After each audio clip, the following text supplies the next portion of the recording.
some more Marvel news. There was some Civil War promo art that got revealed that showed us the teams of Iron Man side and Captain America side for Civil War. So let's break this down real quick. We have on Captain America's side, we have Agent 33, aka Sharon Carter. We saw her in Captain America: Winter Soldier, who she played she's basically disguised as like a nurse who lived next to Steve Rogers as like quote unquote protection or something. I don't see how like she would protect Captain, but then we have Sam Wilson's Falcon. We have Bucky as the Winter Soldier, which those aren't surprising to me at all. And then you have Hawkeye and Ant-Man. So that's pretty cool.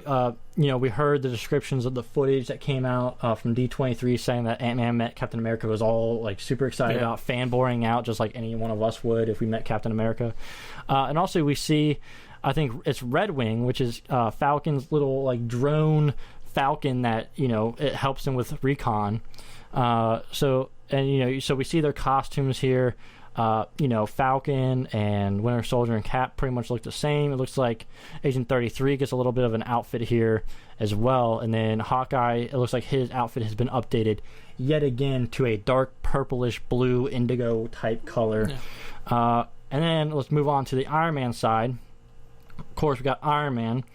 We have Black Widow, which is a surprise to me. They built up such rapport between Black Widow and Captain America and the Winter Soldier. It kind of surprises me that she's on the Iron Man side. We have Rhodey, aka War Machine. That's no surprise to be on Iron Man's side. Looks like he's got an update in his armor. Black Panther, and I've been putting two and two together in my own mind. I could be wrong, but I have a theory on why he's on Iron Man's side. And then we have Vision, which would kind of make sense because he is Jarvis, but not really. So to me, it seems like Iron Man's side is overpowered. But let's talk about this Iron Man armor real quick. This is very much bleeding edge armor from the comics. I know I'm talking way too much for you, Greg, and I'm getting really deep and nerdy. But the bleeding edge armor from the comics is an armor that he can basically bleed out of his skin and become like armors, like nanobot technology. I don't know if they'll go that far with this, but it definitely is an upgrade to the armors that we've had before from him. Makes him more powerful. It does all kinds of stuff. So then we see Black Panther. I like this design. He has the claws. He has like these like white eyes, which are really cool. He has the ears. But yeah, the one noticeable difference that's missing from all this promo art, and here we have another piece of promo art that has the two sides like going at each other with a big explosion in the middle there. But what we notice from all this promo art is a very big missing piece, and that is Scarlet Witch and also Spider-Man. Spider-Man is not in any of this promo art, which doesn't surprise me. I feel like they're going to save Spider-Man as a big reveal, at least him in his costume. But yeah, Scarlet Witch. Where's Scarlet Witch in this, Craig? She's not in any of the team photos. She's not here. I heard a rumor. If you guys don't want to hear this, fast forward like 15 seconds. And I'm starting now. That Scarlet Witch is like directly involved with the event that happens that kicks off this whole like thing where they want people to register with the government.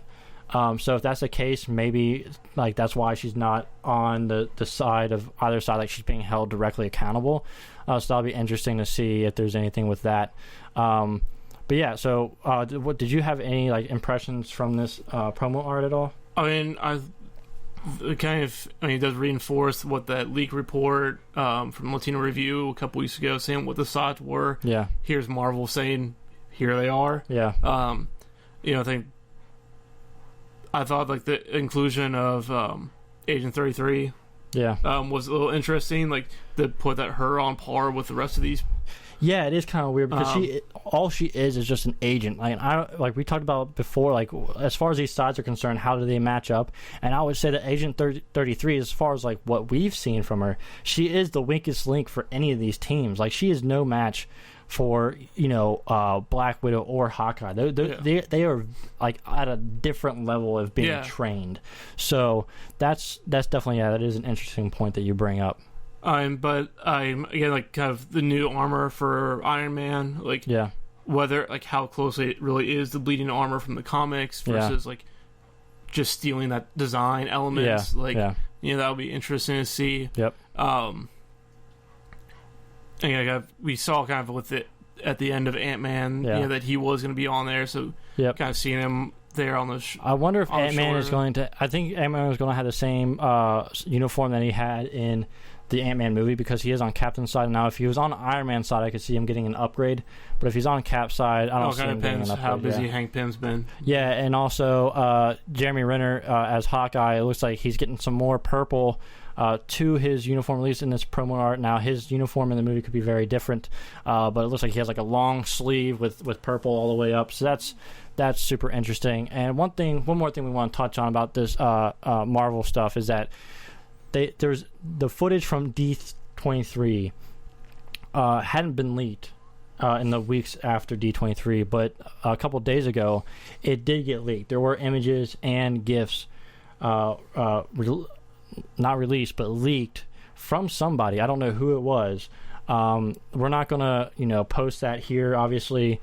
We're not gonna like it's basically the footage that was seen at D23. So if we assume was shown. Yeah. Again, so if we weren't there, if you I read the descriptions of what was shown. But if you guys read that description, it's pretty accurate, I think, from what I remember as to what was shown. In these, there's a couple pictures. Scenes that didn't seem familiar. A couple photos that didn't seem familiar. But. So, but yeah, like I'm not going to like go into it that much, but I just want to say, like overall, it was pretty low quality, so it was kind of hard to tell. It would be interesting to see. It looked worse than a lot of the Comic-Con leaked stuff. Yeah, so it'll be interesting to see if Marvel will be hiring some new people. Well, yeah, that. But if they actually release the footage or if they just let it go. Because a lot of studios don't want their first impression of the movie to general audiences to be low quality. There have been a lot of takedowns issued for these because but I mean it's online. The floodgates are open. Like it's going to be shared. But at the same time, it took me 10 or 12 sites to find the photos and GIFs that you told me about. Yeah. So. But yeah, I just wanted to touch on that really quick. The footage. I will say this. This promo art. The costumes and this promo art and the uniforms are very, they're very close to what we see in the footage. Iron Man's bleeding edge armor is almost spot on. But yeah, so the one other thing I wanted to touch on is the fact that Black Widow and Hawkeye, in that description people were talking about, it seems like they're kind of just joking around when they're fighting and they're kind of worried about that. To me, it might be the fact that Black Widow might be a double agent on Stark's side, and so her and Hawkeye, and they have a rapport. Like what they showed us in Age of Ultron was that Black Widow was a part of Hawkeye's family, basically, like a sister, and very close to Hawkeye's daughter. So that might be why there was that little bit of jokiness between them, because she kind of looked concerned, like she was afraid that he was going to hate her. So that's all I have to say. It might be more like they're not really firmly planted in either of the camps. Yeah. Like that's like, I feel like maybe Hawkeye feels like he owes something to Cap, and Black Widow feels like she owes something to Tony Stark. Yep. And that's why they're picking that side. Like they don't necessarily believe ideologically one way or the other. Yeah. But it just happens like they feel like they owe these two people something.